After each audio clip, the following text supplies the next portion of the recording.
It is to see you, Clive.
I have a few new notes that might interest you.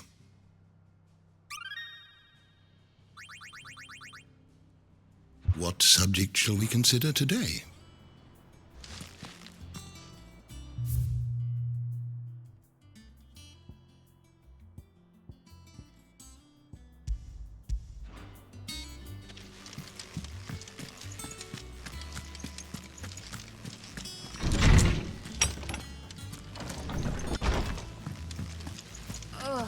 Thanks to Sid, the man who hurt your mother and father. And what can I do for you? Go on then.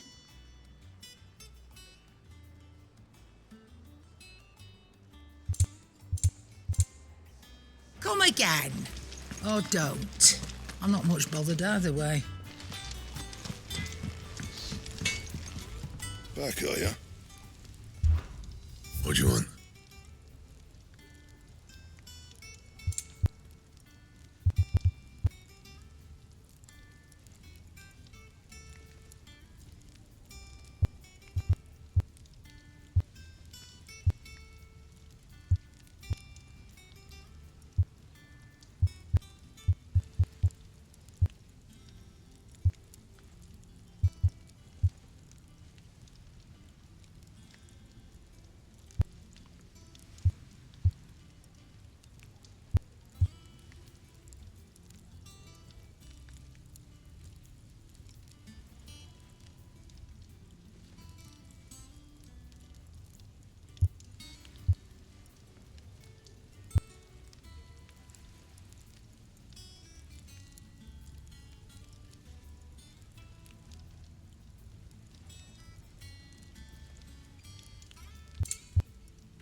Don't waste my time.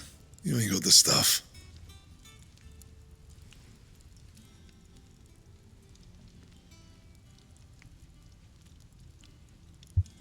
And?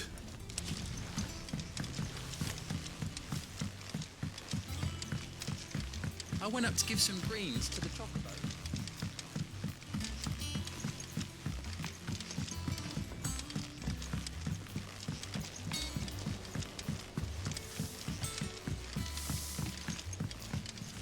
Mid hasn't been her usual self.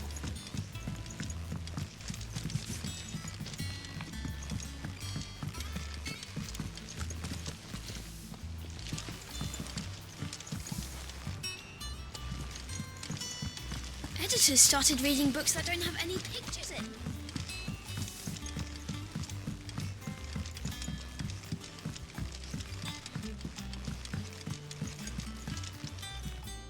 Sorry to keep you waiting, Mid, but you'll be pleased to know that work on the shielding is underway. You found something for it? In a manner of speaking, Harpocrates knew of a substance that's highly resistant to heat, a coating that should provide the protection you need. He's supervising the construction and testing of the shielding as we speak. Brilliant! I knew you wouldn't let me down. Don't thank me. I'm just the errand boy. Right then, better start working out how to bolt all these bits together. To the Black Hammer!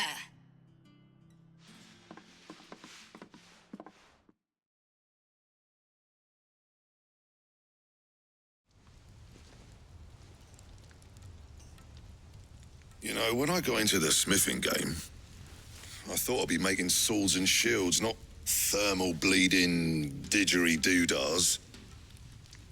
Displacement stacks. Same difference.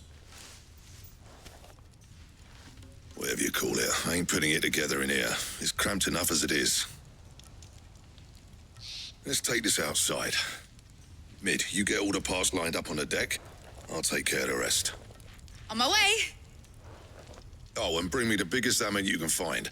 This is gonna require some precision walloping.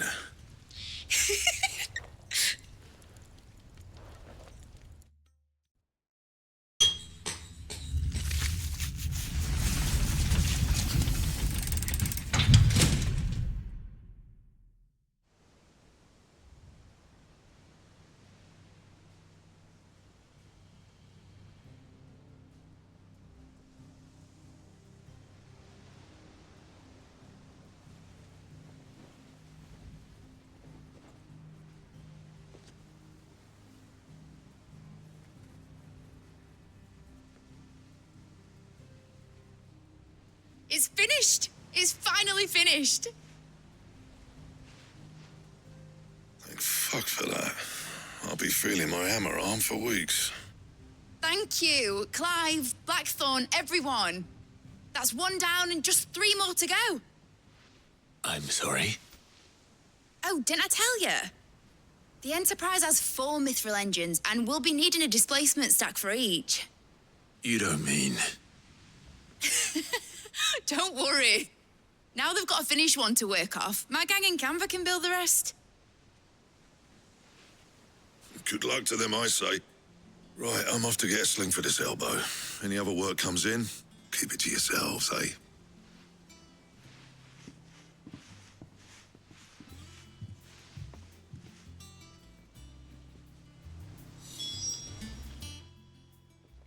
What's the matter? Nothing. Just daydreaming. Thinking about the Enterprise sailing off over the horizon to shores unknown, searching for a land untouched by the Blight, just like me and my dad planned. So if the worst came to the worst and every scrap of soil in the Twins turned black, we might still have a chance. That's what she was meant to be. You see, one last chance just in case we needed it. But now she's so close to being finished, I've realized I don't want it to be that. I don't want it to be just a lifeboat for us to cling to if things get desperate. I want people to sail aboard her by choice, not from the lack of it. In a world where we're not just trying to survive, but where we can actually live. I'm working on that. And I'll do everything I can to get you what you want.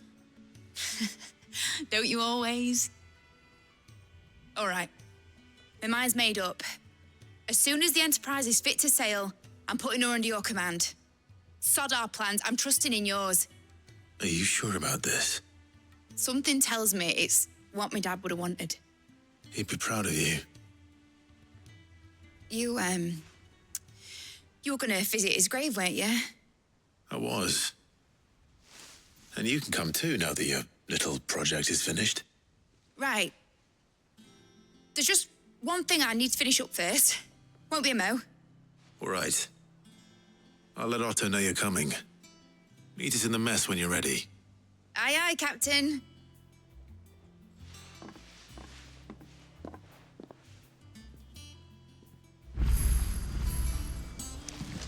Mid told me she was building a ship. All right, Clive.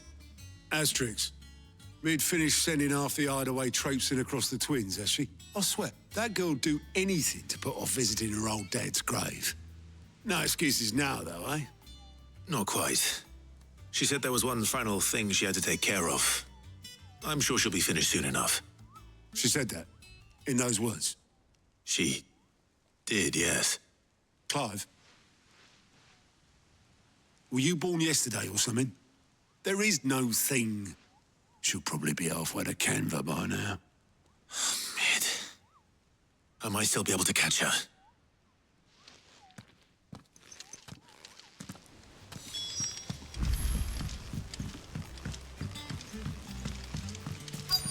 Is that the thing Tomes helped to do? Obolus, have you seen Mid? Yep. In a boat, going that way. Then I'm too late. You in a hurry and all, are you? Oh, I offered to take her across, but she wouldn't wait. Just paid for a dinghy and rowed off. Oars going like the clappers. Got some life in her, ain't she? But anyway, I was on my way up to see you, as it happens. Got a letter for you. Urgent, by the sound of it. One of your uncle's men said I was to hand it to you in person, post-bleeding haste.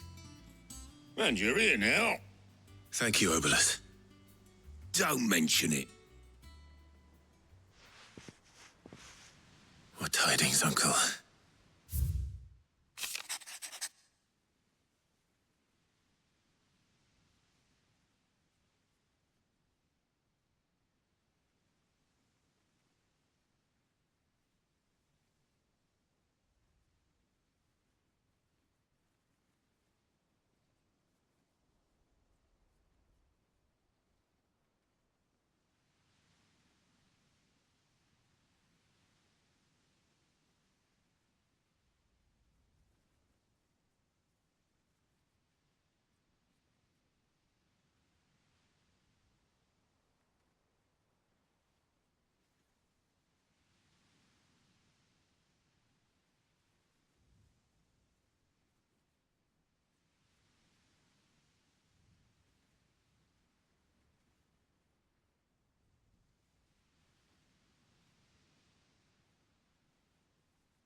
Trouble in Canva.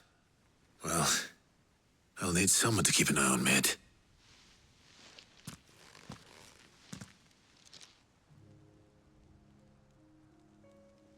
So what? Mid got us to do all the dirty work and then just sailed off into the sunset? It, seems that way. Well, nothing we can do about it now. But next time you plan on visiting Sid, you might want to tie her to something before you suggest it. Ah, don't be so hard on her. Gotta admit, the dirty work was kind of fun. Everyone pitching in, all that bollocks. Just like when we built this place. You're right. Anyway, we all set to head to the old hideaway. I could do with getting to Canva pretty sharpish. Wouldn't do to keep Lord Rosfield of the Seven High Houses waiting now, would it? Not after he asked for me personally. Gav will be leaving with me. Will you mind the place while we're gone? You can count on me. Just be sure to give Sid and the others my regards. All right. Oh, by the way, Jill will be joining us too. She's got some things to take care of, but she'll meet us there. I hope she's telling the truth at least.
well, Sid.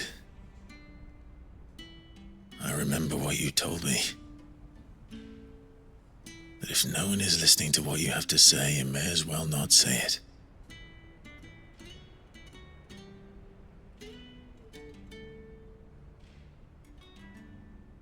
But I will say this, old friend.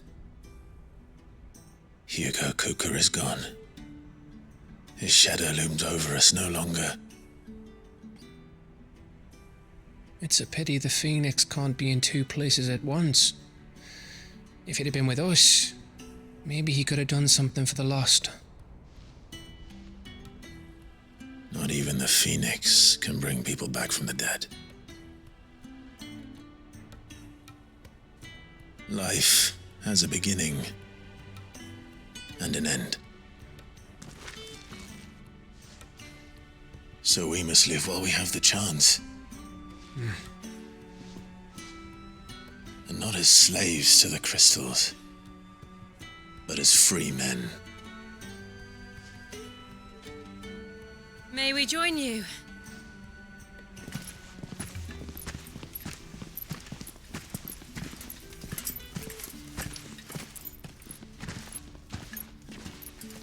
Lady Karen, what a pleasant surprise. I thought I'd drop by and see how you were all doing before heading off to restock my supplies.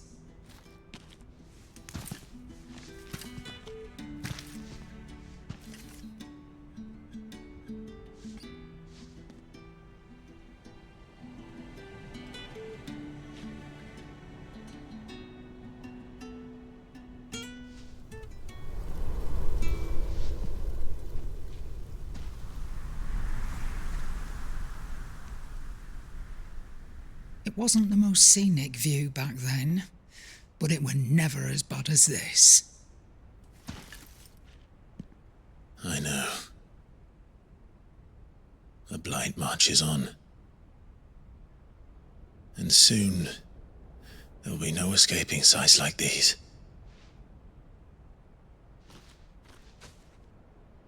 So our mission remains unchanged. We cannot stop until every Mother Crystal is gone, and their thirst for ether with them. The only one that remains in Storm is Drake's Tail in the Crystalline Dominion. Our next target. We're going to Twinside. It's the capital of the Empire these days. I wouldn't like to think how tightly guarded they've got the place. Not that that'll stop you, but we do well to scout it out before you go charging in. We would indeed. If you're off to the Dominion, you can take this great lump with you. Goods. Oh, I am sorry. Have you forgotten you're the most wanted man in the Twins? I thought you might like to disguise yourselves as the attendants of a travelling trader, assuming you've no better ideas. You wanted to buy yourself some tools, didn't you? Well, now's your chance. You're letting me go with them? Oh, thanks, Nan. Stop that! You'll break me bones, you great galoot.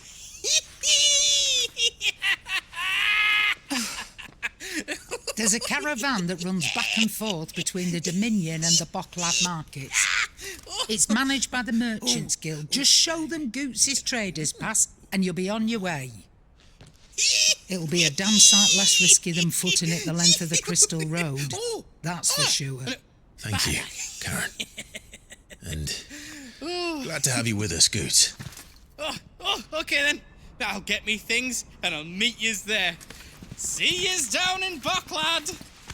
Get off! Me poor fingers! Jill, you're with me. Understood. And Gav, Already on my way, Captain. be careful. Aren't I always?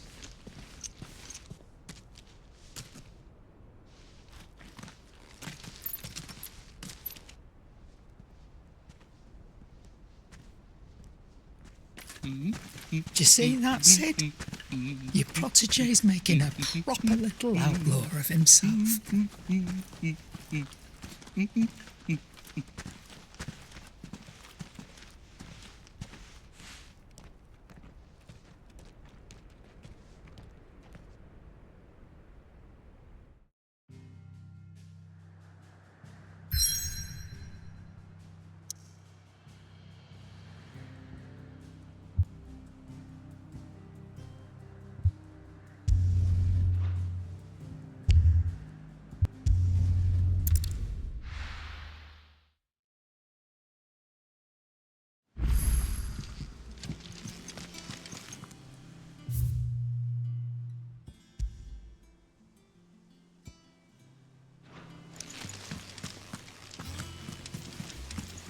Is that the thing Tomes helped to build? Mid told me she was building a ship.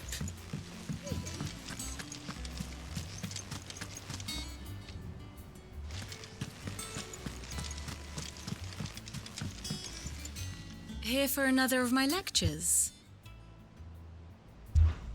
Allow me to educate you. Of course.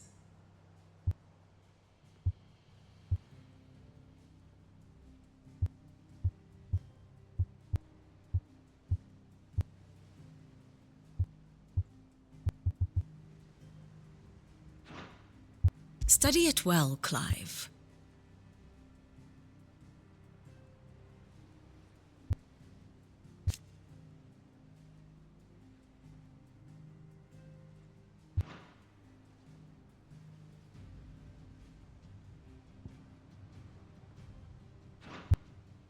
Very good.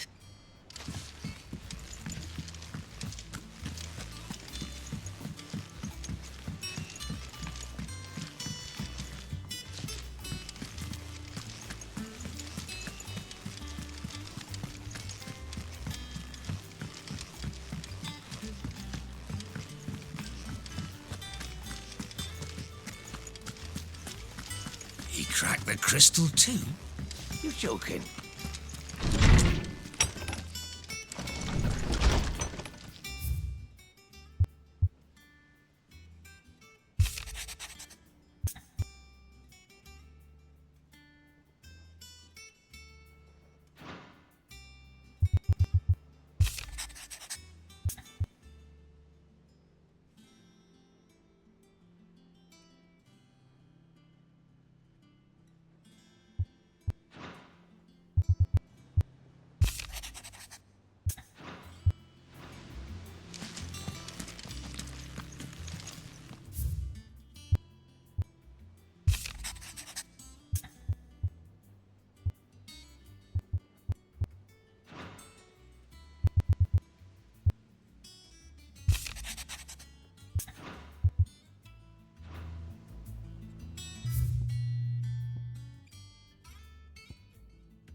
Hopefully it's nothing.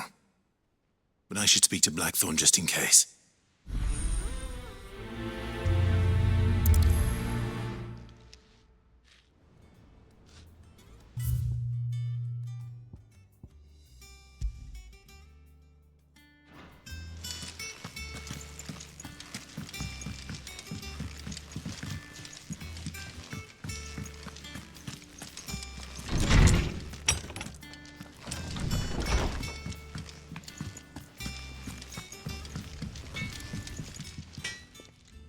Blackthorn, do you have a moment?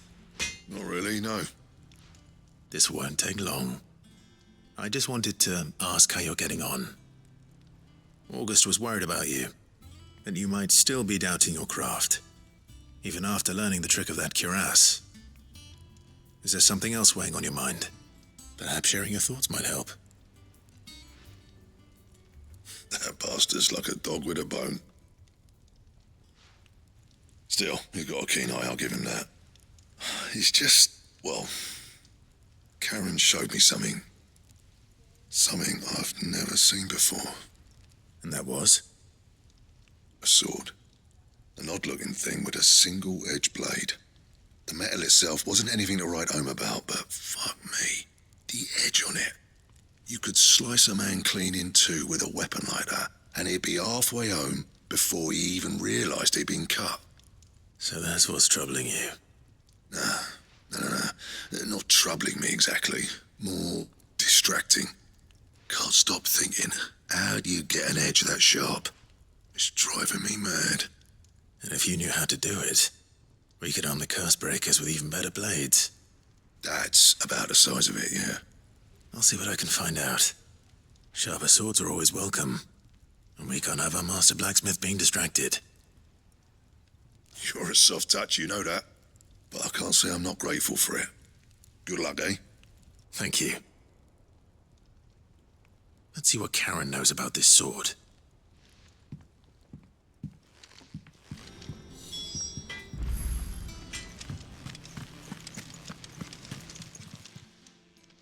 You're looking well, Karen. What do you want? Out with it. I want to know about the sword you showed Blackthorn. Single-edged and extremely sharp. Running around after him again, are you? I suppose I am, yes. But I need to help him find out how to work an edge like that. It's driving him to distraction. Little wonder, I suppose. There's not many like that make it as far as the twins, and those that do go straight into private collections. Which made it nice and easy finding a buyer. Can you tell me who bought it? Where is it now? You think I tell people who my clients are? Suppose you're not likely to go nicking him off me, are you now? Fine. If you stop mooning at me like that. Lord Ignac's the man you want. Dalmekian bloke. Collects weapons and the like. And he's got more money than sense, which is why he's one of my favourite clients. Reckon he'll still be at the inn in Dalamil, where I left him. Thank you, Karen. Oh, and he's a touch eccentric, if you take my meaning. I appreciate the warning.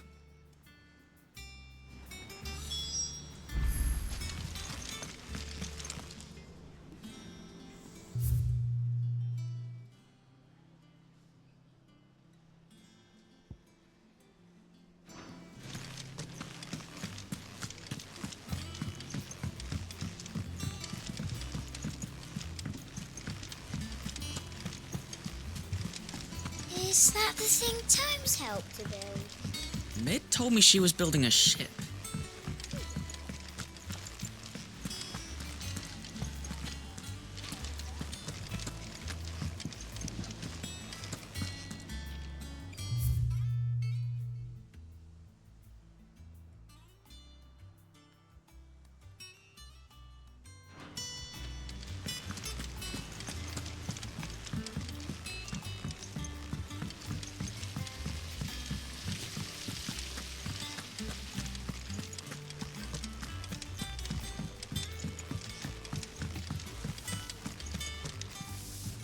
I think Mid might need some help.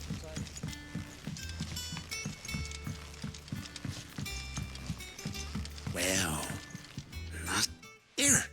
Sid, reckon you might be just the man to help me out of a bit of bother, if you've a mind to. Let's hear it. Well, it's about this alembic the chief's got me making. Lovely bit of kit it is. Bunging a solution you want splitting, and it will separate it out, just like that. Problem is, it won't always get rid of all the impurities. And with some of the stuff we need it for, that ain't good enough. Which is why I've been looking for something to filter the liquid we'll be cooking off. And that's where I was hoping you could help me out. I imagine Ty could get some use out of this alembic too. Distilling medicines and the like. All right. Why not? Proper job! So what exactly do you need for this filter? Nothing but bomb ash'll do, says the chief. Gave me a sample she'd obtained from the university stores. Couldn't believe my eyes. You pour the blackest blight water through it, and it comes out clear as a mountain stream. So, I did a bit of reading about where I might be able to get hold of some. And do you know what I found out? It's only the blimmin' bones of a bomb king. They leave them behind when they die, see? I take it that's where I come in. If you wouldn't mind. I saw a billet on the hunt board for one just the other day.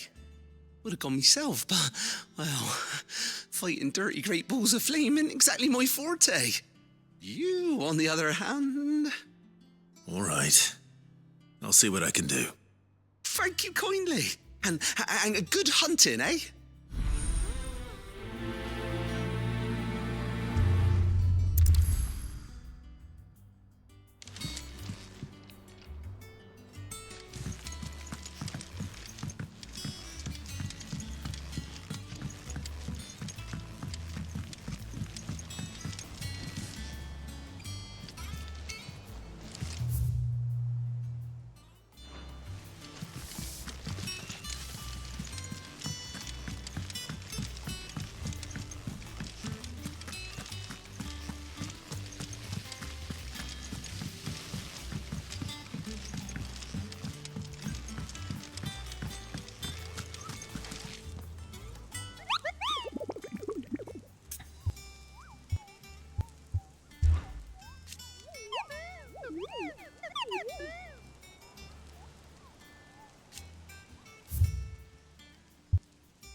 told me she was building a ship.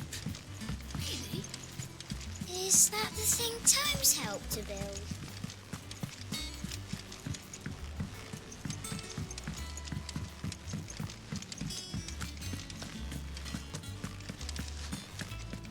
He cracked the crystal too? You're joking.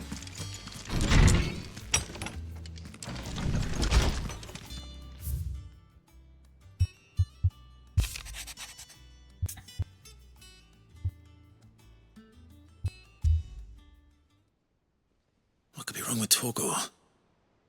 He seemed well enough when I last saw him.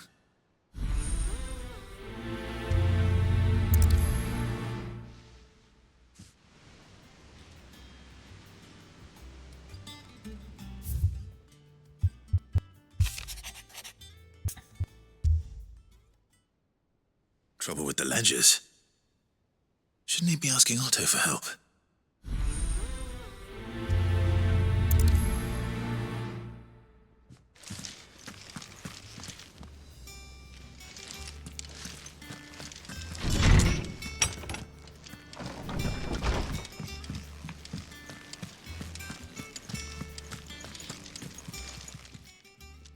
I got your note. You think something's wrong with Torgor? So you can read. Congratulations. But I didn't say I were wrong with him. I said something weren't right. He's not been eating me treats. He used to love cracking the bones from Molly's boiled brown, but now he won't so much as look at 'em. Didn't like him. Which is why I'm of a mind that his mind's on something else. You've not been working him too hard, have you? No harder than usual. Is that it, boy? Do you need a rest? What was it you said he was? A frost wolf? That's what the lawsman seems to think. Then maybe this all has something to do with whatever it is that's woken inside him. I suppose things have been different since Rosalith. Perhaps Hippocrates knows something. Instead of everything, you mean? Perhaps.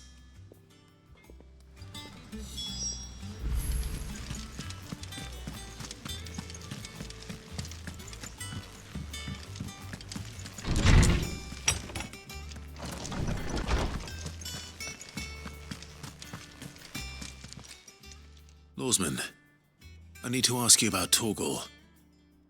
Something's not right with him. He isn't ill, is he? I don't think so. But according to Lady Karen, he seems to have lost his appetite, which is certainly a new development. She says he's hardly been touching his bones of late, and she believes it may have something to do with what happened at Rosalith Castle. I rather think she might be right, though not about his appetite. All canids are instinctively inclined to crack open bones for the rich marrow that resides within, and I see no reason why a frost wolf should be any different. Accordingly, I suspect it is not a lack of appetite that afflicts Torgor, but a surfeit of it. If we assume that his newfound magics require additional nourishment to sustain, it may well be that the bones Lady Karen is accustomed to providing are no longer sufficient. Frost wolves, after all, habitually prey upon far larger animals, whose bones may yield altogether different nutrients. As to where one might find a suitable substitute, some antelopes that graze the meadows of eastern Rosaria have been known to grow to a size more than double that of their lesser cousins. I don't recall ever seeing any that large. And little wonder. The oldest and largest such creatures rarely leave the safety of the highlands for fear of predators. The last elder antelope sighting I recall hearing about took place near Cressida, and that was long before the village was abandoned. Even so, it seems like a good place to start. Good hunting, Clive.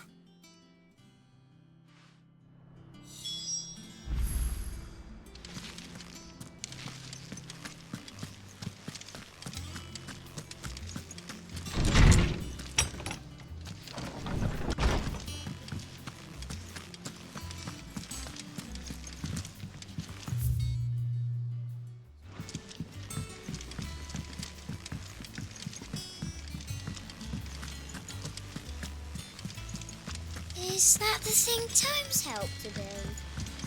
told me she was building a ship.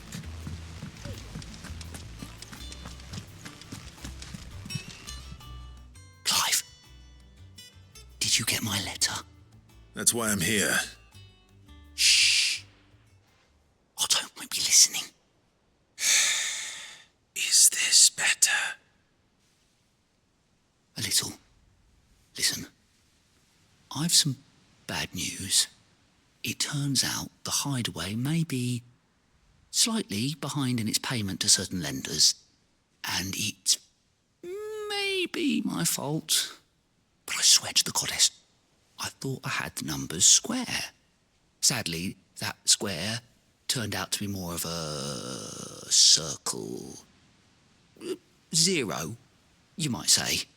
I can straighten it out, I swear, but it's going to take some time, and I'm going to need help keeping it from Otto. Bit late for that, I'd say. There you are! What a surprise! So let me get this straight. You forget to pay our lenders what they're due, and instead of coming straight to me, you get Clive to come to you. And I hope he'll dig you out of the hole you've dug for yourself. Clive, the man in charge of the place you've been cheerfully trying to bankrupt. And you thought this was a cunning plan. Why? Well, who needs paying? Oh, just Martha. And the dame. And, well, Lady Karen. But only 500 talents. We owe 3 of our most trusted friends 5 million gil. Each.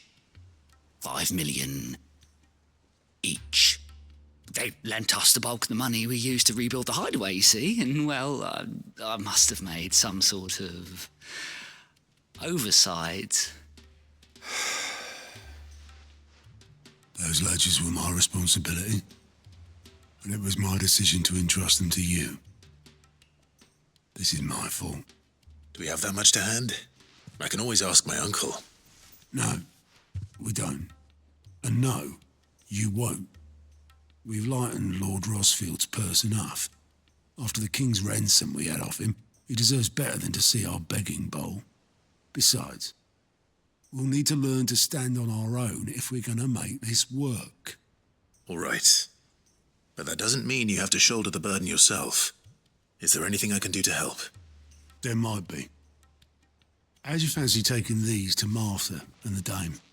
Rocks. Rocks, he says. Worth 1,000 talents apiece, these are. A little something Sid and I set aside for when times got lean. And I reckon 15 million in overdue debt probably qualifies. I just hope our associates' eyes are a bit more discerning than yours. I'm sure there will be. Should be me making the rounds, really. But you know how it is with this place. Orders to bark, arses to wipe and all that. I know. Which is why I don't mind going in your place. Go. Do you know why I only gave Master Clive here 2 star rubies? Because you'd rather Lady Karen killed me. Because I'd rather Lady Karen killed you. Yes. Well, I suppose this is goodbye then. Don't worry. I'm sure Karen will understand. Really? Do you think so? No, I don't.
How are you feeling?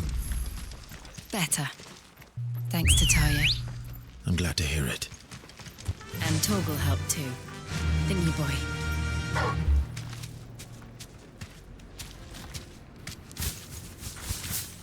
Thanks, girl.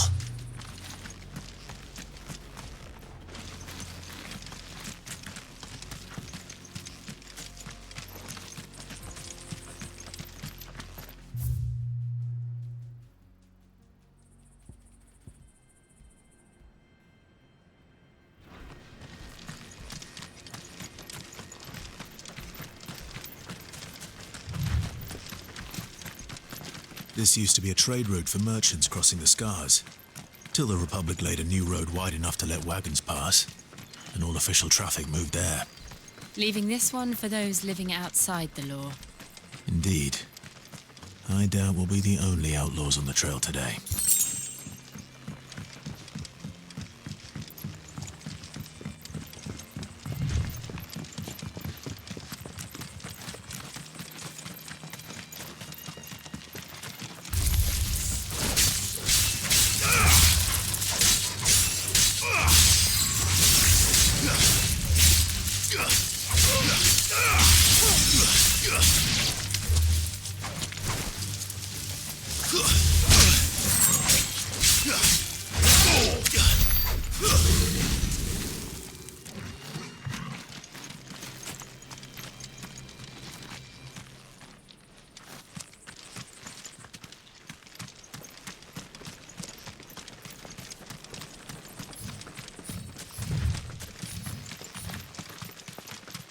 So what do you think? Really? It's as bad as that? Oh, aye. There's trouble up ahead. And too much of it for us to handle. I take it there's danger on the road. Oh, what about this fearsome-looking fellow? You think he'd be equal to the task? Oh, no doubt. Assuming he's willing to hear us out. Well met, friend. My brother and I have been tasked with finding a merchant's missing cart. You seen it by any chance? How does a merchant misplace his cart? Oh, the man's a coward. When he thought goblins might come a-snarling, he ran, leaving his livelihood abandoned in the pass. He sent the two of us to fetch it, but it's gone. Now, I'm not much of a thinker, but I know the work of thieves when I see it. My brother's right on all accounts. And by my estimation, the bastards are lying in wait just down the road. We may have seen our share of action, true, but we've not got the skill in arms to boldly brave an ambush. You, however, have the look of a man who needn't fear a band of backwater ruffians. What do you say? Will you help us out? Chances are they'll come for you either way. But if you promise to lend us a hand, at least you'll pocket a reward for your troubles. Well, if I'm going to have to deal with them anyway. You've clearly got a fine head on those broad shoulders. We're lucky you came along. Now, hoping to make a heavy purse in Boklad, our merchant friend loaded his cart with as much as it would carry. Reckon he won't be forking over the rest of our fee if we don't find those goods. So, while you're seeing to those bandits, you keep your eyes open. All right. Just don't expect me to drag the cart out of there myself. No. You can leave the cart to us. You just put an end to those bandits and point us in the right direction. You do that, we'll take care of the rest.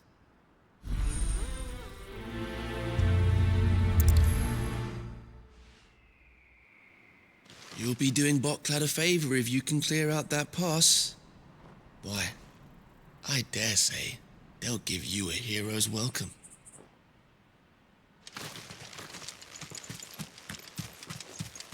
I'm not sure I trust those two.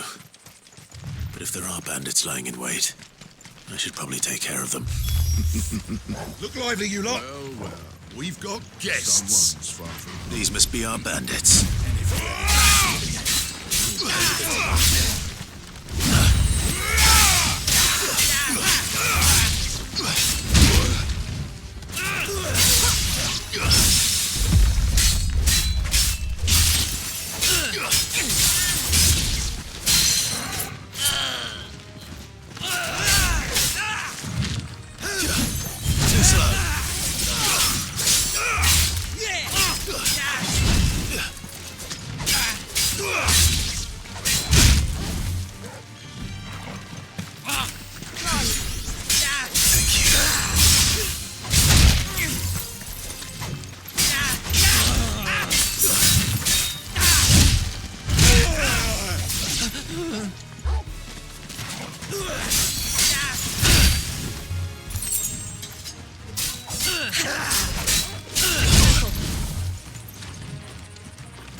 That's them dealt with. Now, where's that cart?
I see the Dalmex lag behind Rosaria when it comes to bridge building. The fallen ruin should hold, at least. The path continues on the other side.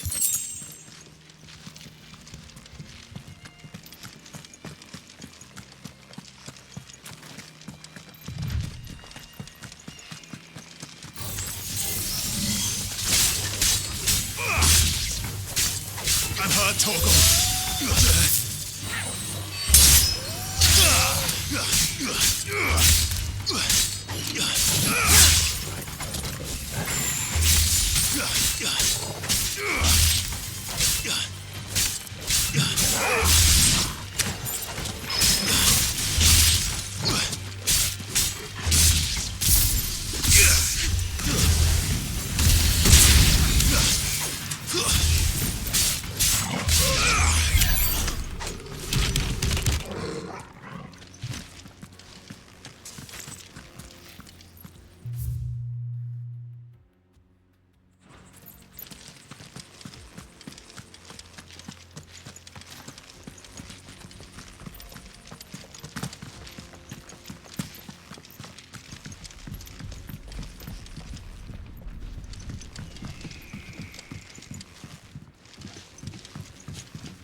Getting all of this out of here will be a nightmare.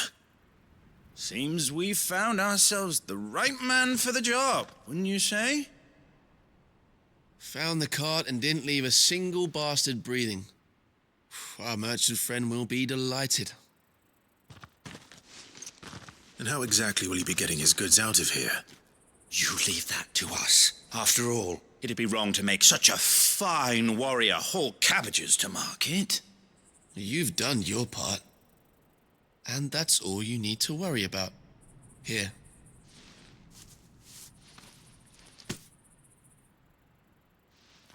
It's been a pleasure. Now piss off. There's no need to be so rude, brother. What if we want his help again next time?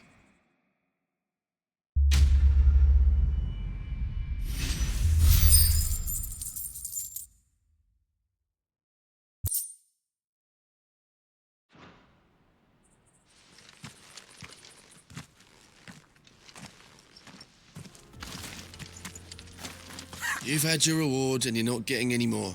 Now piss off. You've had your rewards and you're not getting any more. Now piss off.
So this is Zemeckis. The land of the gods. It's even more impressive than I imagined. I remember being captivated by the story as a child. Long, long ago, man was overcome by avarice and challenged the gods in a bid to win their power. The final battle took place here, at these falls. Or so the legend goes. If anyone ever manages to plumb those depths, perhaps we'll learn if there's any truth to the tale. That the gods emerged victorious and punished man for his defiance by visiting upon him 2 curses. Dominance and bearers. To tell the truth, I always thought it strange that the dominant and their icons were deemed a curse. Back home, the dominant inherited the throne. They were admired and exalted, not spurned. Whenever I got to that part of the story, I always assumed there must be something I'd misunderstood. You had a lot of storybooks, didn't you? In your room, I mean. When we were young. The old legends were always my favorites. Epic battles between gods and men. Father encouraged me to read as much as I could. He thought it good for my education. You really were a boy like any other, weren't you?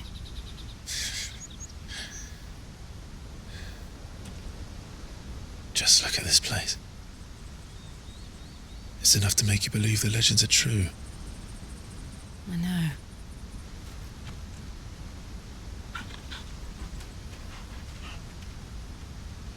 We're not far from Boklad. The road will be busier up ahead. And we'll have to keep our wits about us.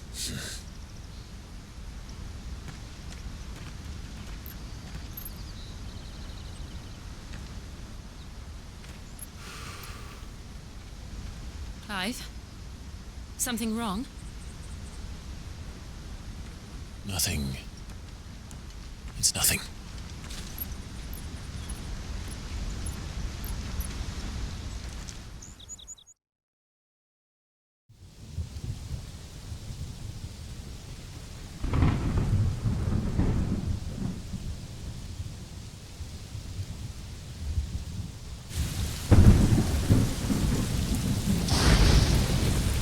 I see the reports are true, Father.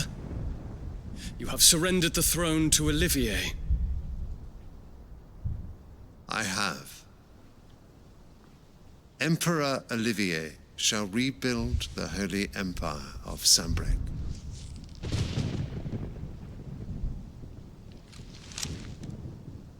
How is he to rule an empire?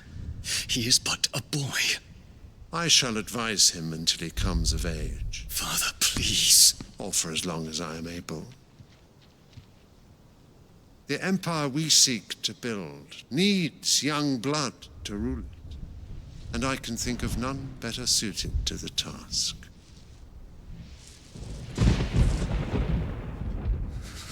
There is other news, Dion. Hugo Kupka is dead, and Drake's Fang destroyed. The pillars of the Republic have fallen. Ere long, the Imperial banner shall fly over every city in Storm. And then Valisthea. All shall bow before their Emperor. Father, these are the words of a tyrant. They are the words of a god. The Emperor whom I gladly serve. Great Greagor, made flesh.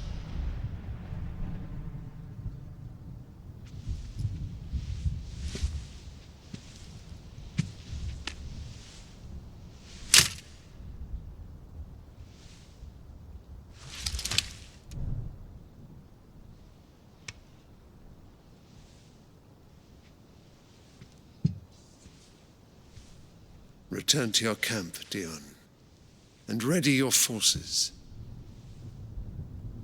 It is time to show the world the true power of Sanbreque. Father. I find you much changed. Is this truly the path you wish to tread? Or are these the ambitions of another? Of Ultima, perhaps? What nonsense is this? I speak my mind, and my mind only. Though I do owe Annabella thanks for reminding me of certain truths regarding the nature of nations, of rulers, and of the divine.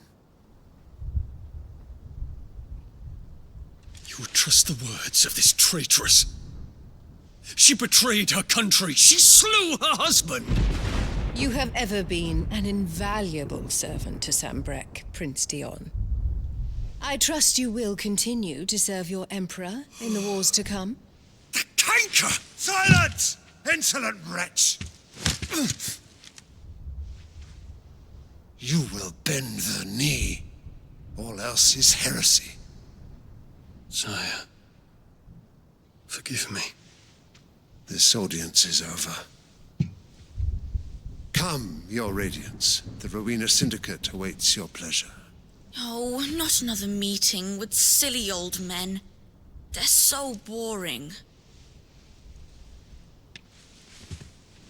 I'm hungry, Father. Can't we have luncheon instead?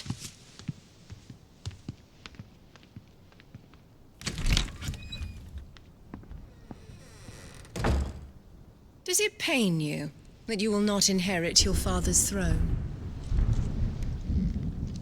I have suffered worse.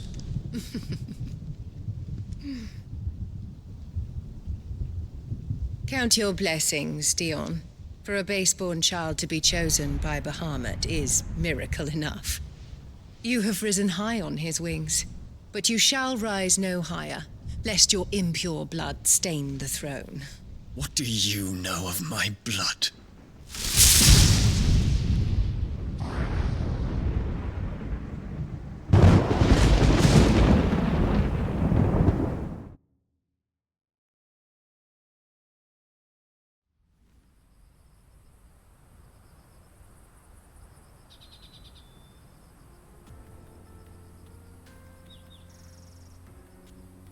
The Boklab markets are to the north. We just need to hug the coast.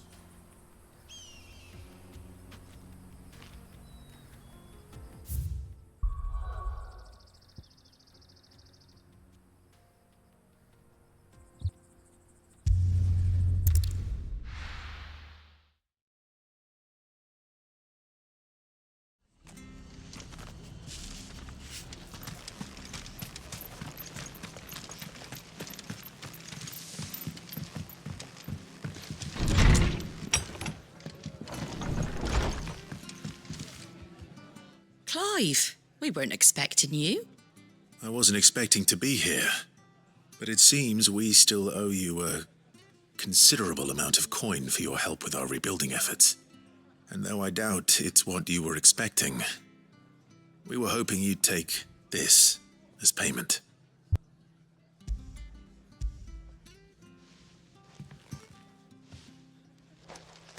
A star ruby?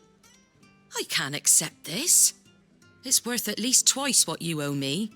More if you can find yourself the right buyer. Think of the difference as interest. Interest?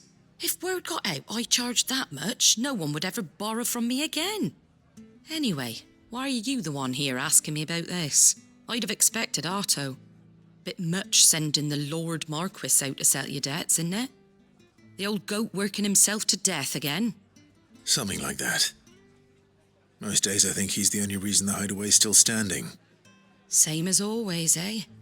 Back when the place was nothing but a twinkle in the eye of a recently retired Lord Commander, word is he was the first one Sid reached out to. Probably knew that without his strong arm and level head, the idea would never get off the ground. Sid may have been the face of the hideaway, but Otto's always been the backbone. And when Sid passed away, we were all worried that would be the end of it. That Otto would just give up. His death was hard on everyone. But it must have hit Otto hardest of all. But he didn't give up, did he? Quite the opposite, in fact. If I recall, he was the one who nominated you as Sid's replacement, and rallied the rest around you. I reckon what he saw in Sid, he saw in you too. And don't we all? Doesn't hurt that you're half as stubborn and twice as handsome, neither. That, and you keep good company. I suppose I do.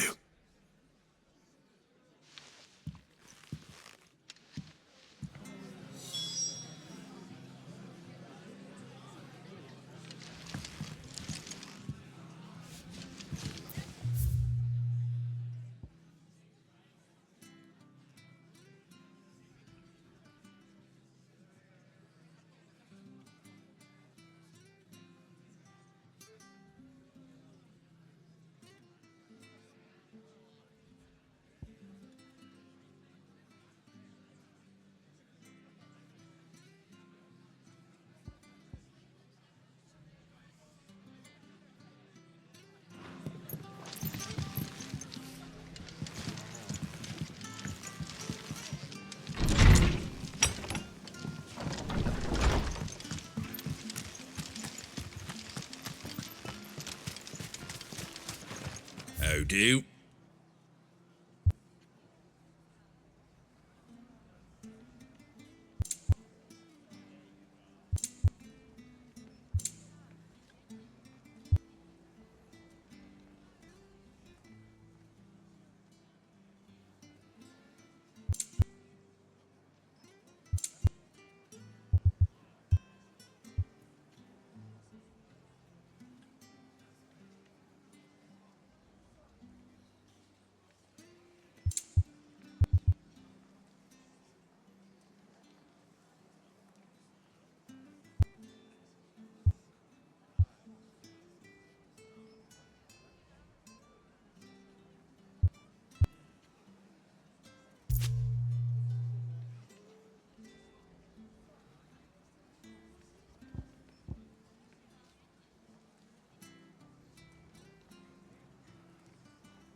That all, is it?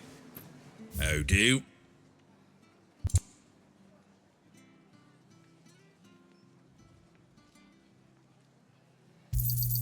Thanks very much. There you go.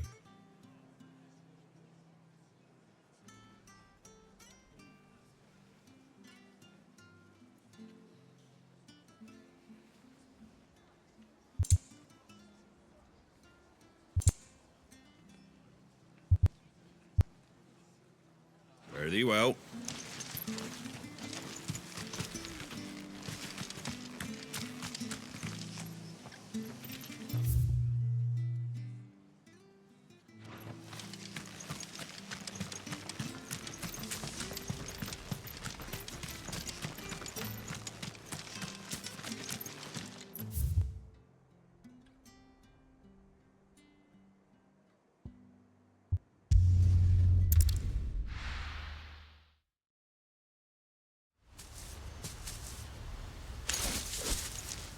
This is no time to ride.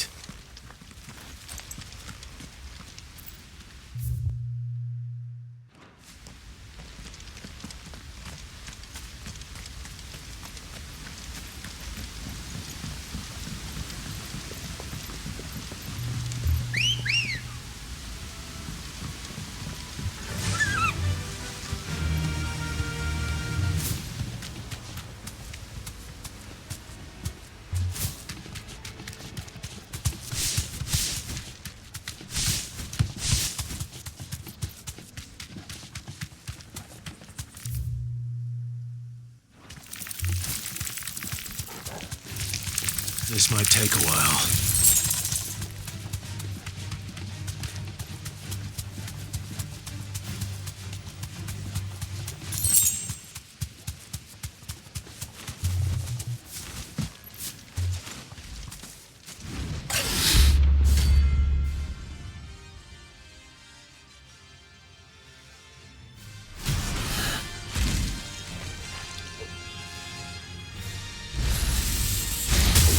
Ivan. In Rosaria.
Nice try.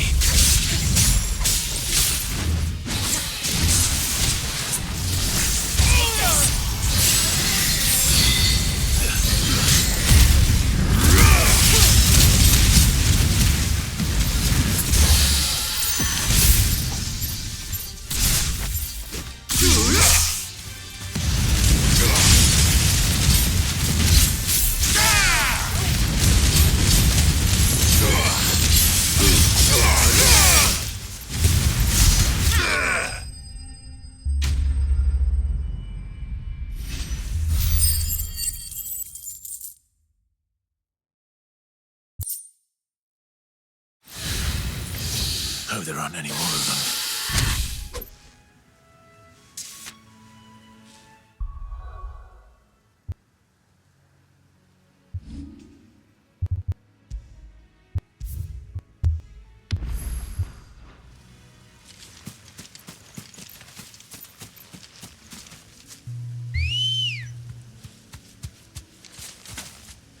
Ready, girl?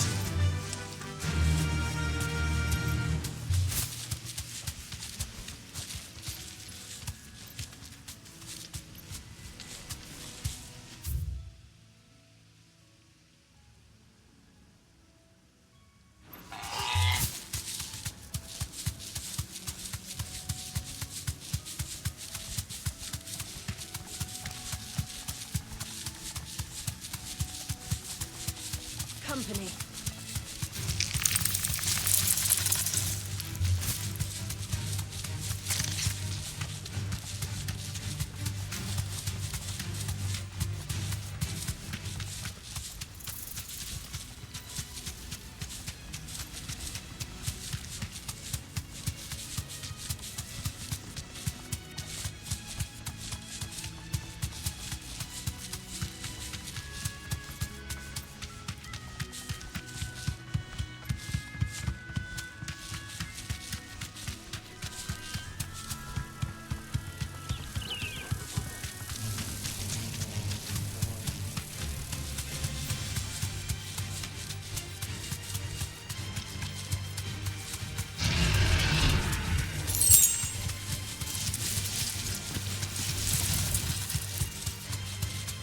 Well, it's certainly quiet.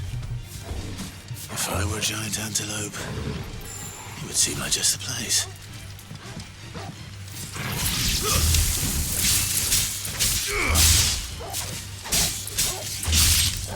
Enough!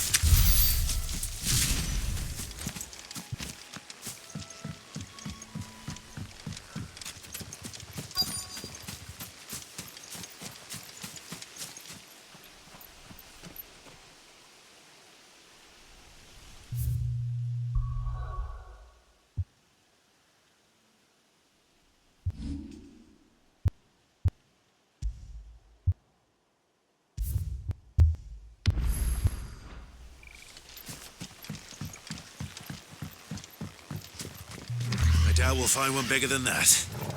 You hungry, Torgal?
Now,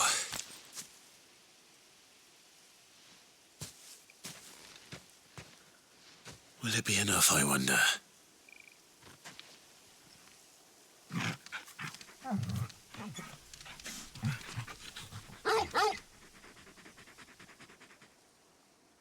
I say that answers my question, which means we owe the lawsman our thanks. You're just a big puppy, aren't you? A very big puppy.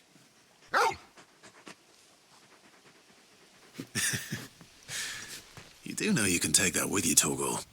Lady Karen will be relieved to hear you've got your appetite back. Come on, boy.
Another relic of the Fallen.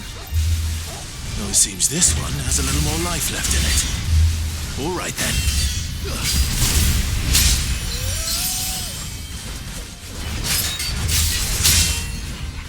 It's not good.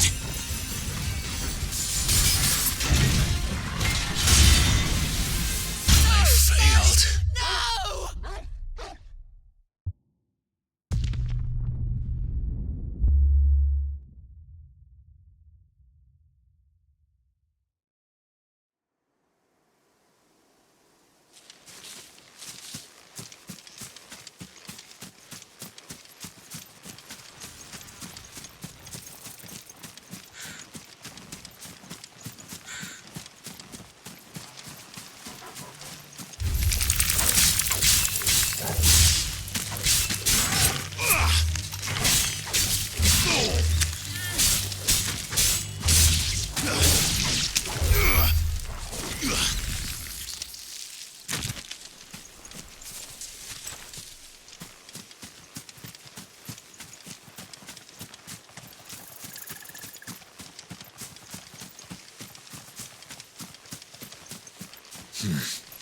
Not here.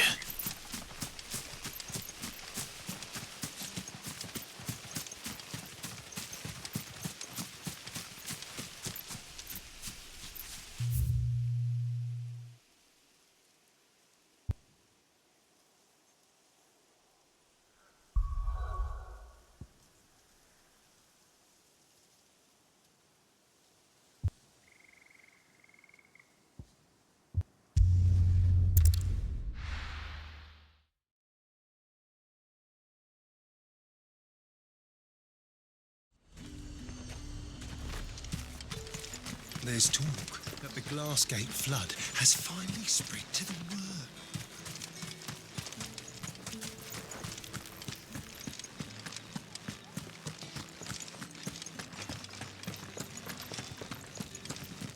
Did you hear? The gates to heaven hall in the air. I want to see you again. It's all right. I'll be waiting. What am I going to do without Sweetwater and Oil of Talc? Still. Milady, I come bearing gifts. Gifts? Whatever is the occasion.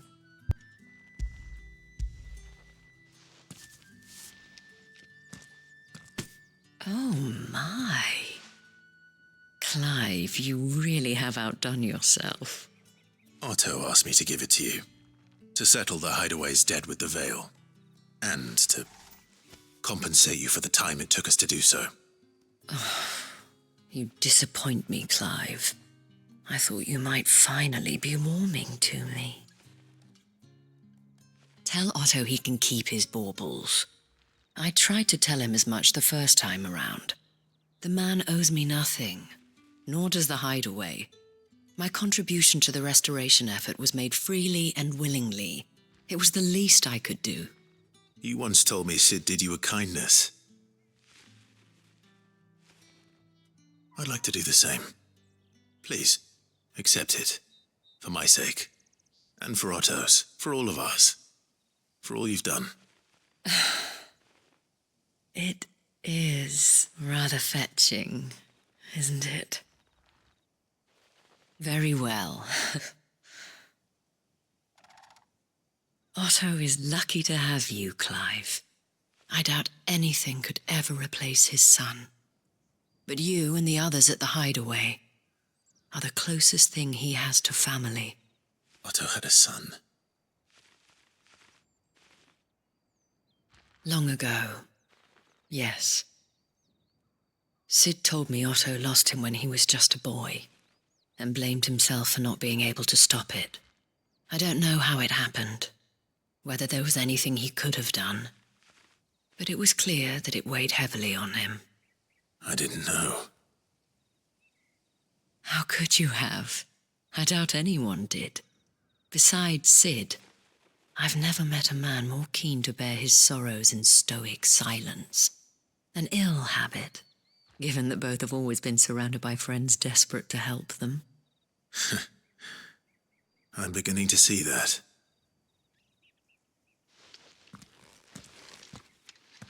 Gob will want to know the stones were delivered.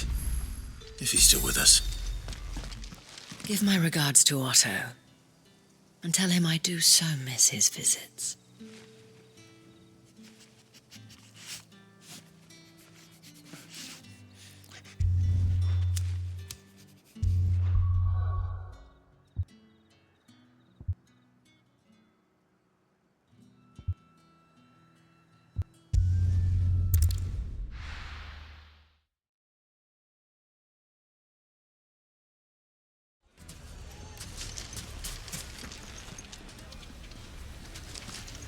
People take notice of wealthy men. Shouldn't be too hard to track down Karen's collector. The same Drake's Fang is gone. The whole Mother Crystal gone.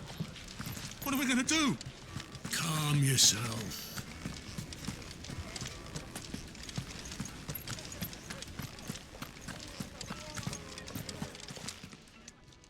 My reputation will be ruined.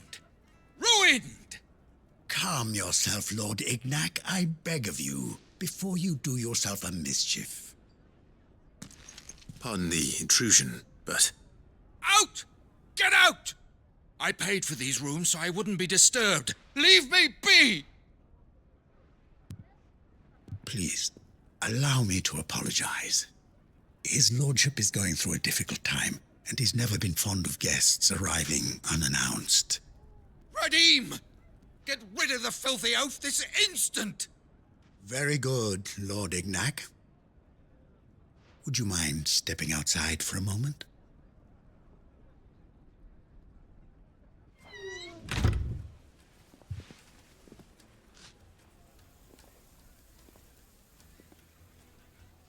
I'm sorry if I've caused you any trouble. That? Oh, no. That's just how his lordship is. Though the morning's events have left him somewhat fractious. He has been dispossessed of his luggage, you see. The thieves also made away with a considerable amount of coin. Coin the innkeeper will soon be keen to collect. I don't suppose a certain blade was among the stolen items. A single-edged sword. It was purchased from a merchant friend of mine. Ah, you know Lady Karen. Yes, I'm afraid it was. Then I'll retrieve Lord Ignac's luggage. But I have one condition. You have but to state it. You are welcome to anything that is within my power to grant. I want an audience with Lord Ignac. A few minutes should be enough. Then I'll be on my way. A condition I would be a fool to refuse. Of course, you shall have your audience. I don't suppose you saw where the thieves went. I did not, no. Though some discreet inquiries made on his lordship's behalf mean that I know where you might find them. The bandit's bed. Every ill-gotten coin in Dalamal is said to pass through that disreputable corner of the Valcroy. And that's where I'm heading. I shall speak to Lord Ignac in your absence, and arrange for an audience upon your triumphant return. That will be very kind of you. Farewell, and best of luck.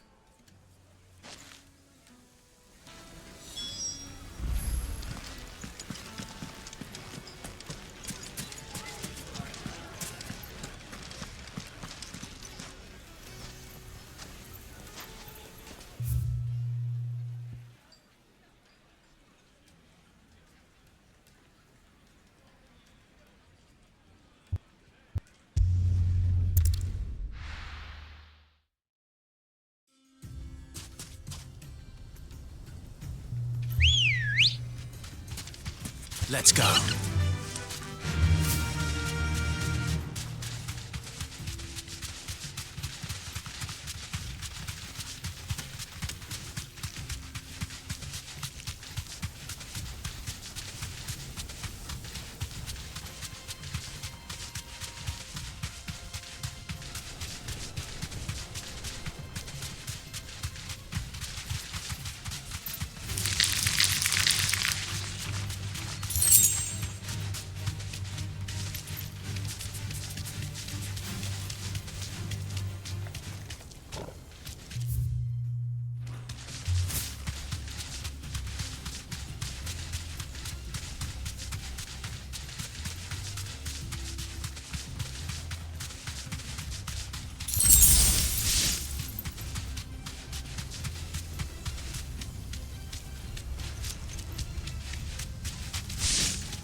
All right.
Be safe.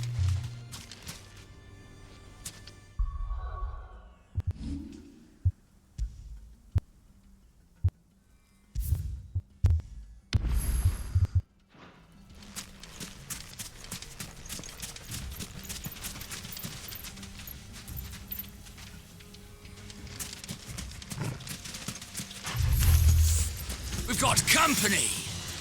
Come on, lads, let's tear the bastard's head off!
This must be Ignac's luggage. Nothing seems to be damaged. All right. Let's get it back to Dalamil.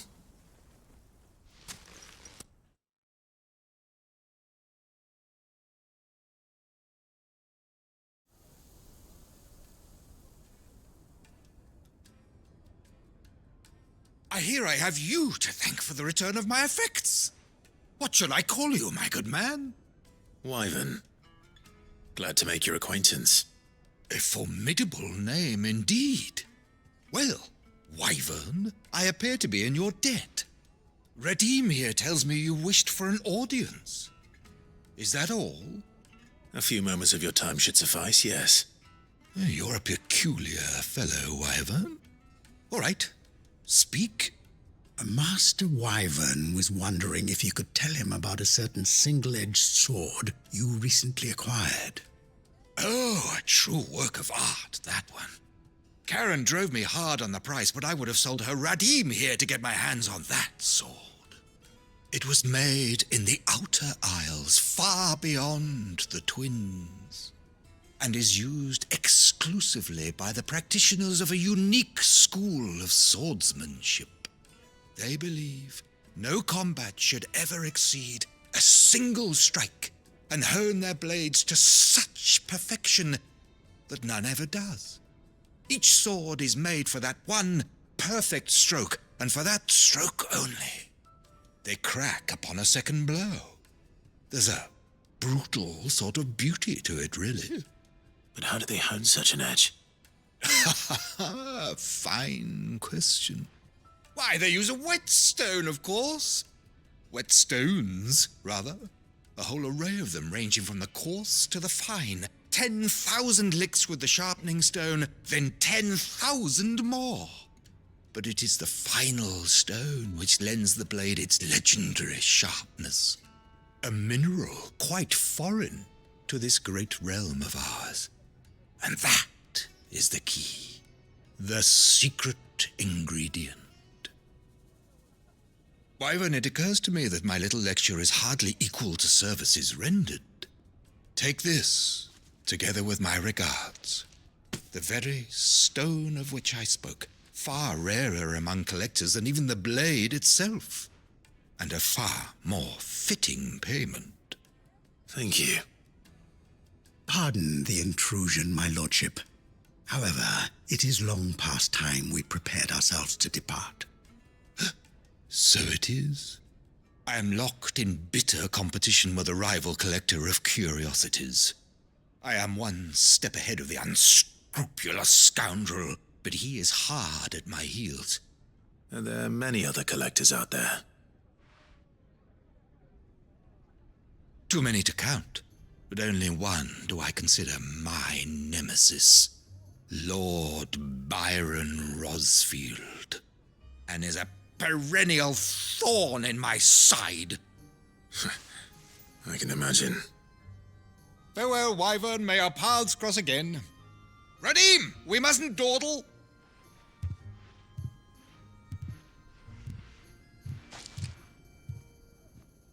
I think his lordship is rather taken with you, Master Wyvern. Thank you again for your assistance. Coming, my lordship. I'll be right there.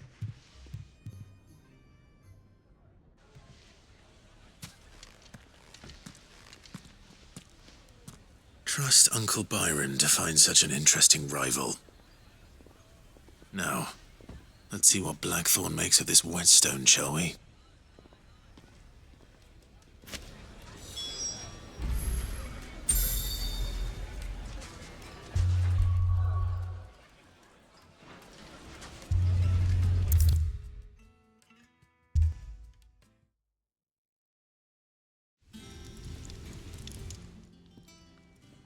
Sorry for the wait, but hopefully you'll agree it was worth it. You learned something about that sword, then? I did better than that.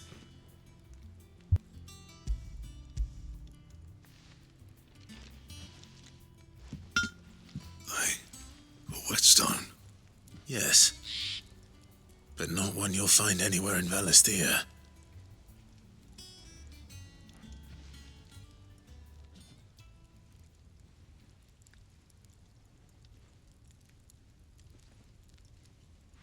No wonder I couldn't get the same finish on the grinding wheel. One hit and all done, eh? Might not be so bad if all you ever fought were duels. Good luck on the battlefield. Your second opponent would be your last, no matter how good you were. Even so, is there some way it could be used to give the Cursebreakers an edge? I think so, yeah. With this whetstone and the right kind of steel, I could probably even make a twin of the blade that rattled me. But there'd be no replacing this little rock once I worn it down to a sliver. I reckon we get a dozen swords from it, if that. Swords that the Cursebreakers wouldn't know how to wield properly, and that would see them through a single fire piece. Nah, no point trying to copy that thing. Be about as much use as a wax anvil. But finishing our blades with a whetstone this fine, now that's something to consider. And what's finer than fallen masonry, eh? Or more hard-wearing, for that matter. Just imagine it. Good Valisthian steel with an edge as sharp as any found in the Outer Isles. I won't make a copy, nah. I'll make something much better. I'm sure the Cursebreakers will be delighted. Just don't push yourself too hard. Don't you worry about me, sunshine. I've been working day and night since I was half your age, and I'll still be here when you're long gone. Hey, thanks, Clive. I mean it. I owe you one, August too. It's good to know someone's looking out for me. You'll be happy to hear you said that. And I'll see that my debt to you's paid. First new blade I make's got your name on it. You come and find me when you've got the materials. All right. I will.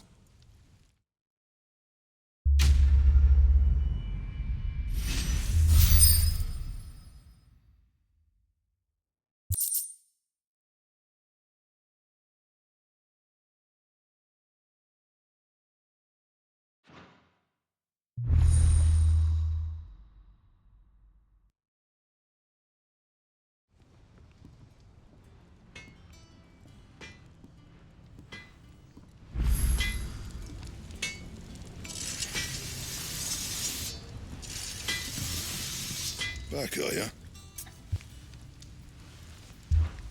What's that for you, dear?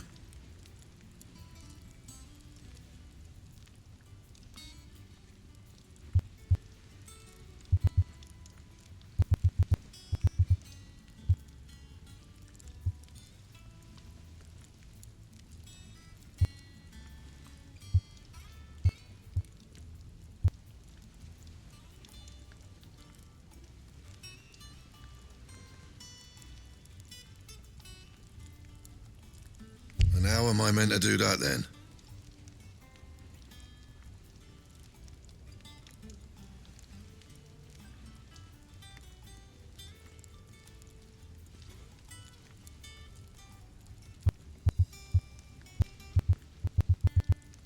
That it? Fine.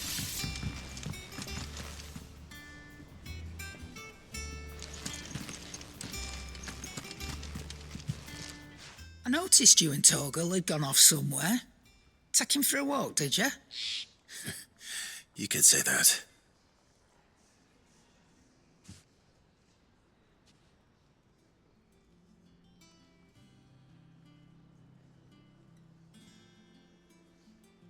So, Molly's leftovers weren't good enough, eh? That'll teach me for treating you like you're still a pup. All right, no need to shout.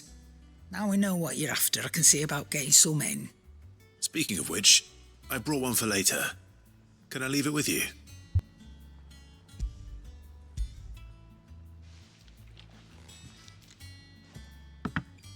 You can, aye.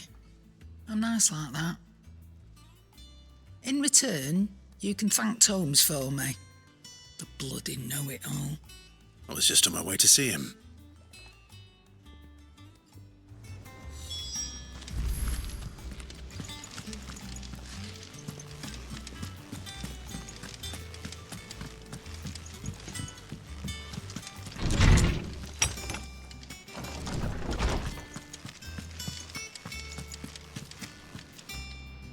Ah, Clive. Were you able to locate your quarry? We were indeed, Lawsman. You pointed us in exactly the right direction. And Torgal's been a very happy hound ever since. Very good, very good. Lady Karen sends her thanks, by the way, for your part in solving the mystery. Ah, but that reminds me. After your last visit, I found myself pondering Torgal's talents. Do you recall our conversation concerning Lady Jill's role in Torgal's transformation? About how she somehow woke the power within him. Precisely that. A reasonable conclusion, I thought, but one which raised certain questions in my mind. You see, the Fenrir of legend served Shiva and Shiva alone, and while the powers attributed to him are certainly impressive, the records imply they are somewhat different in nature to those you described Torgal as having used. What are you suggesting? That Torgal may be the beneficiary of more than one icon's power. Consider that in addition to Lady Jill, he has served as a loyal companion to you, your brother, and even the late Cid. In short, the icons hitherto near at hand, or should I say at paw, have been diverse and plenty, and that number has only grown as the realm's dominance have fallen to your sword. One can but speculate as to how all of this has affected Torgal. He has seemed more fierce of late. And if I am not mistaken, he will grow fiercer still. We are fortunate indeed to be able to count him amongst our allies and not our adversaries. Oh, he's more than an ally. He's a friend.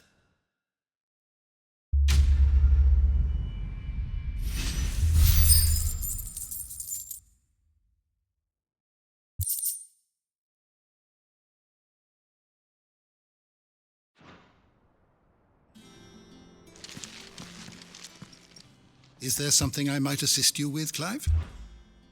I have compiled some new entries, if you would like to see them.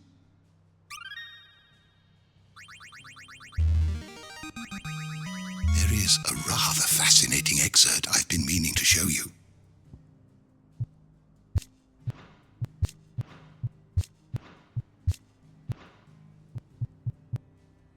If you have a question for me, I should be happy to answer it.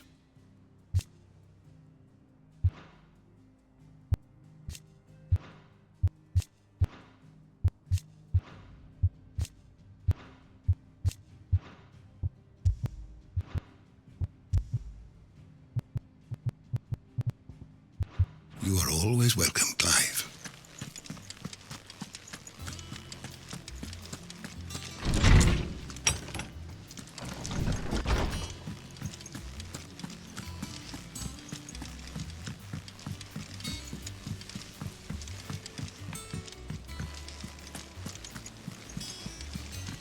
Is that the thing Tomes helped to build? Mid told me she was building a ship.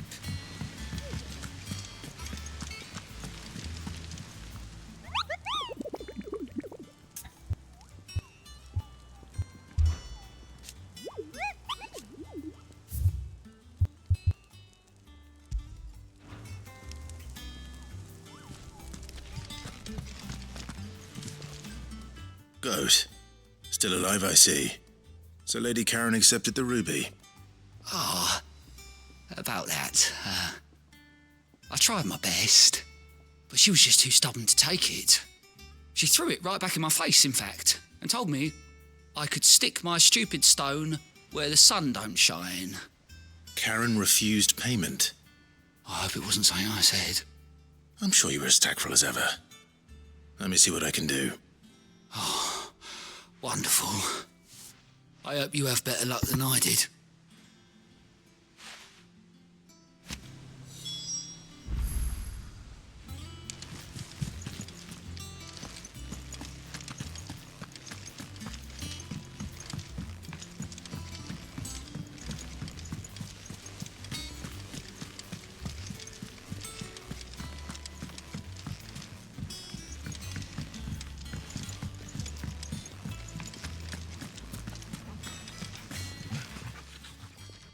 Lady Karen, Goat tells me you weren't happy with our offer.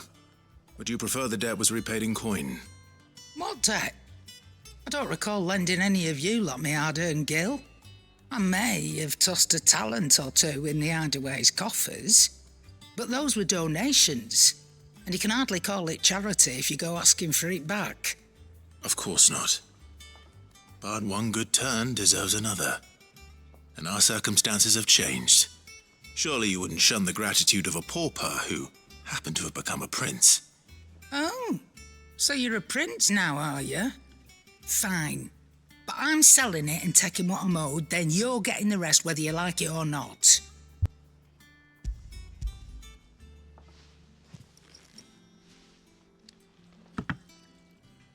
Where'd you even get this? A decent trader might nab 1,000 talents for a star ruby.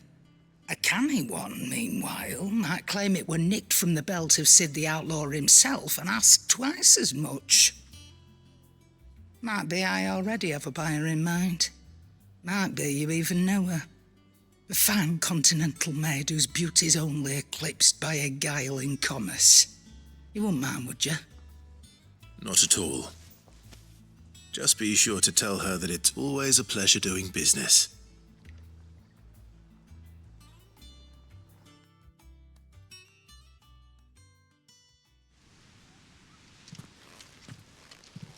I hear you ended up delivering all 3 stones.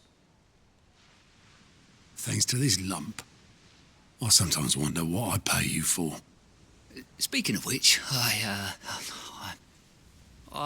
still haven't been paid last month's wages. Oh, so you remember what's owed to you then? Get your ass behind that disc of yours and don't get up before those ledgers are square. Right away.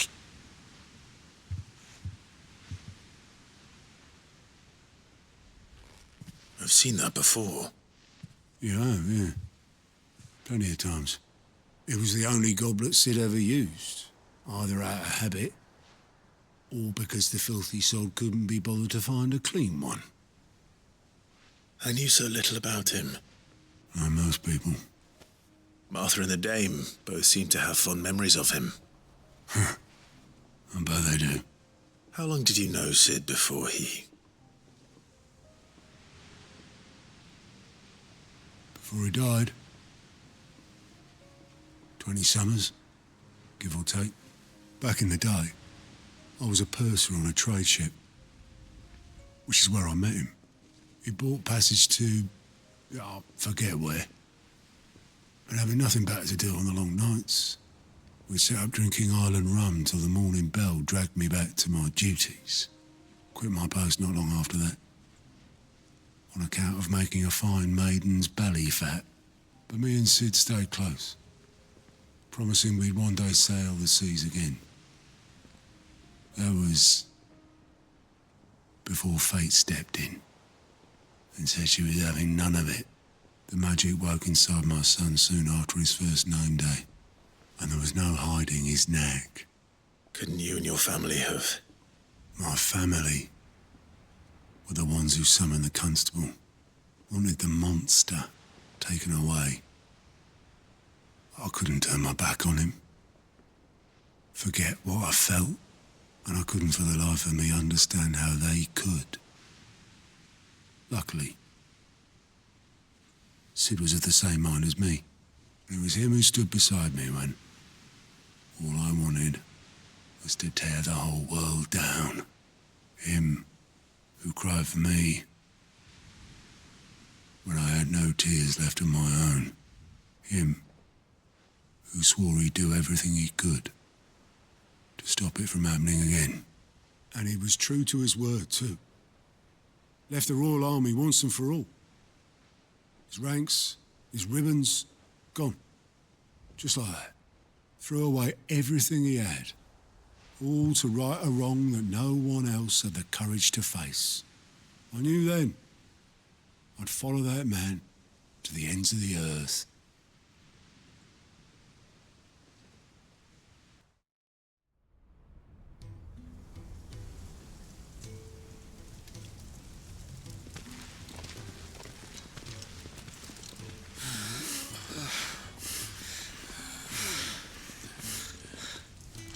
He was always too clever for his own good, was Sid. Saw the world for what it really was, while the rest of us were content to go along with the lie we were shown. And it can't have been easy, bearing that burden alone.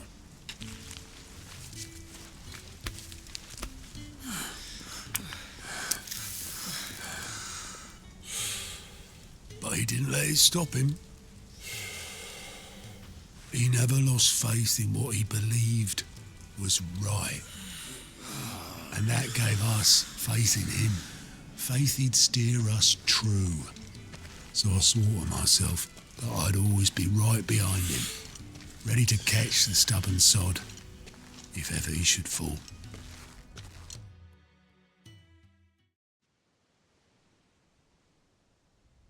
But I couldn't even do that.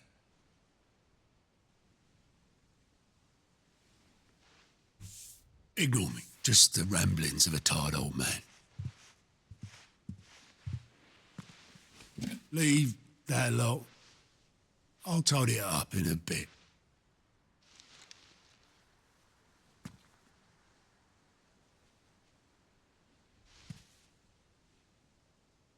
This is Sid's handwriting.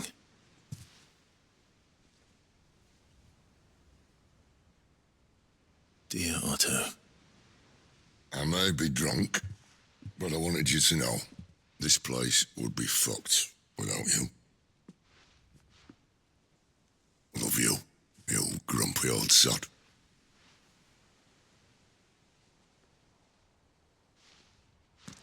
This note. What about it? Sid was right. Without you, we'd all be lost.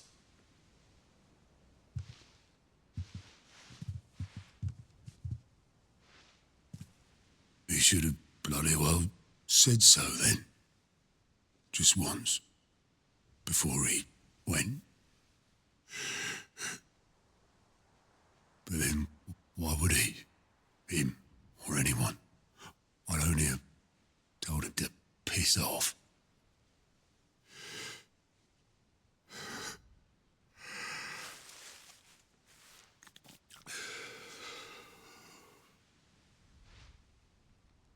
You're wrong, though. Both of you. It was never just me keeping the hideaway afloat. It was all of us. I just shoved people in the right direction, and I barely seem to be able to do that anymore.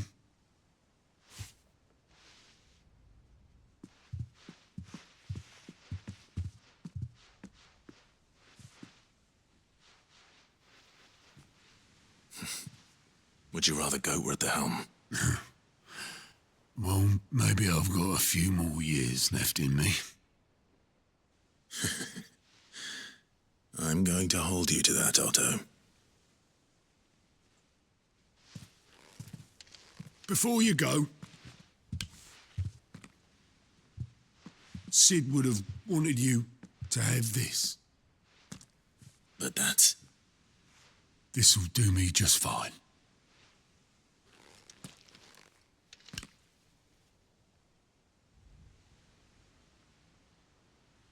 Thanks for the ray of sunshine. I'll see if I can't pay you back. Already have.